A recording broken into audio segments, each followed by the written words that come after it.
হাদিস 406। ইতবান ইবনে মালিক রাদিয়াল্লাহু আনহু থেকে বর্ণিত, তিনি বলেন, নবী সাল্লাল্লাহু আলাইহি সাল্লাম একবার তার বাড়িতে আসলেন এবং বললেন, ঘরের কোন জায়গায় তোমার জন্য নামাজ পড়া পছন্দ করো? তিনি বললেন, আমি তার জন্য ইশারা করে দেখিয়ে দিলাম। নবী সাল্লাল্লাহু আলাইহি সাল্লাম তাকবীর বললেন এবং আমরাও তার পিছনে কাতারবন্দী হলাম। তিনি 2 রাকাত নামাজ পড়লেন। হাদিস 407।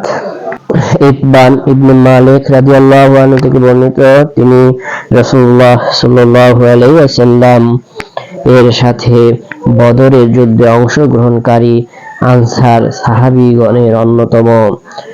তিনি একবার রাসূলুল্লাহ সাল্লাল্লাহু আলাইহি ওয়াসাল্লামের নিকট এসে বললেন, হে আল্লাহর রাসূল, আমার দৃষ্টিশক্তি কমে গেছে, অথচ আমি আমার সম্প্রদায়ের লোকদেরকে নামাজ পড়াই। বৃষ্টির সময় আমার ও তাদের মধ্যকার উপত্যকা ভেসে যায়, ফলে আমি তাদের মসজিদে এসে নামাজ পড়াতে সক্ষম হই না। আমার ইচ্ছা, হে আল্লাহর রাসূল, আপনি আমার বাড়িতে এসে এক জায়গায় নামাজ পড়বেন এবং আমি সেই জায়গাটি নামাজের জন্য ঠিক করে নেব। তিনি বলেন, রাসূলুল্লাহ সাল্লাল্লাহু আলাইহি সাল্লাম তাকে বললেন, ইনশাআল্লাহ আমি শীঘ্রই এরূপ করব। ইতবান বলেন, পরদিন কিছু বেলা হলে রাসূলুল্লাহ সাল্লাল্লাহু আলাইহি সাল্লাম ও আবু বকর আমার এখানে আসলেন। রাসূলুল্লাহ সাল্লাল্লাহু আলাইহি ওয়াসাল্লাম প্রবেশের অনুমতি চাইলে আমি তাকে অনুমতি দিলাম। ঘরে প্রবেশ করেন তিনি না বসে বললেন, ঘরের কোন জায়গায় নামাজ পড়া তুমি পছন্দ করো? তিনি বলেন, আমি ঘরের একটি কোণ ইশারা করে দেখিয়ে দিলাম। রাসূলুল্লাহ সাল্লাল্লাহু আলাইহি ওয়াসাল্লাম দাঁড়িয়ে তাকবীর বললেন, আমরা কাতার করে দাঁড়ালাম।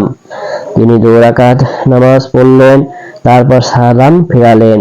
তিনি ইতবান বলেন, আমরা তার জন্য হাজিরা তৈরি করেছিলাম, সেজন্য তাকে কিছুক্ষণ আটকে রাখলাম। তিনি বলেন, এই সময় মহল্লার কিছু লোক ঘরে এসে জমা হলো। তাদের একজন বলল, মালিক ইবনে দাখাইশন মতান্তরে ইবনে দুখশন কোথায়? একজন জবাবে বলল, সে মুনাফিক, সে আল্লাহ ও তার রাসূলকে ভালোবাসে না। রাসূলুল্লাহ সাল্লাল্লাহু আলাইহি সাল্লাম বললেন, এরূপ বলো না। তোমরা কি দেখো না সে লা ইলাহা ইল্লাল্লাহ অর্থাৎ আল্লাহ ছাড়া কোনো মাবুদ নেই এ কথা বলে এবং এর দ্বারা সে আল্লাহর সন্তুষ্টি পেতে চায়? সে বলল, আল্লাহ ও তার রাসূল ভালো জানেন। সে আরো বলল, তবে আমরা মুনাফিকদের প্রতি তার বেশি টান ও কল্যাণ আকাঙ্ক্ষা দেখি। রাসূলুল্লাহ সাল্লাল্লাহু আলাইহি সাল্লাম বললেন, যে ব্যক্তি লা ইলাহা ইল্লাল্লাহ আল্লাহ ছাড়া কোনো মাবুদ নেই দ্বারা আল্লাহর সন্তুষ্টি পেতে চায়, মহামহিম আল্লাহ তার জন্য জাহান্নামের আগুন হারাম করে দিয়েছেন।